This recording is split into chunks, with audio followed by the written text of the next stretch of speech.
Osagarrizko hirugarren ariketa koadrupedia da. Posizionetatik,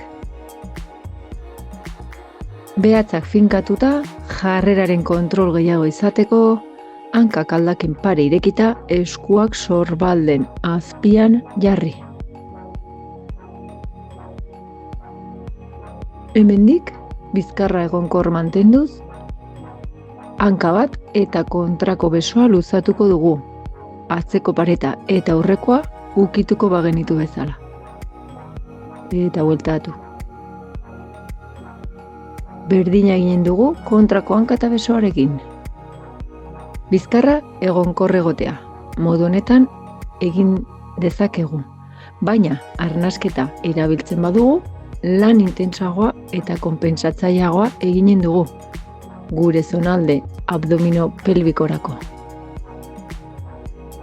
Jarrera honetatik arnasa hartu eta luzatu eta bildu arnasa bota bitartean.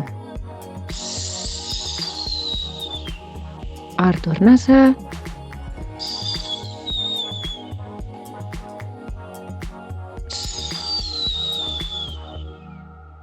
Hartu arnasa.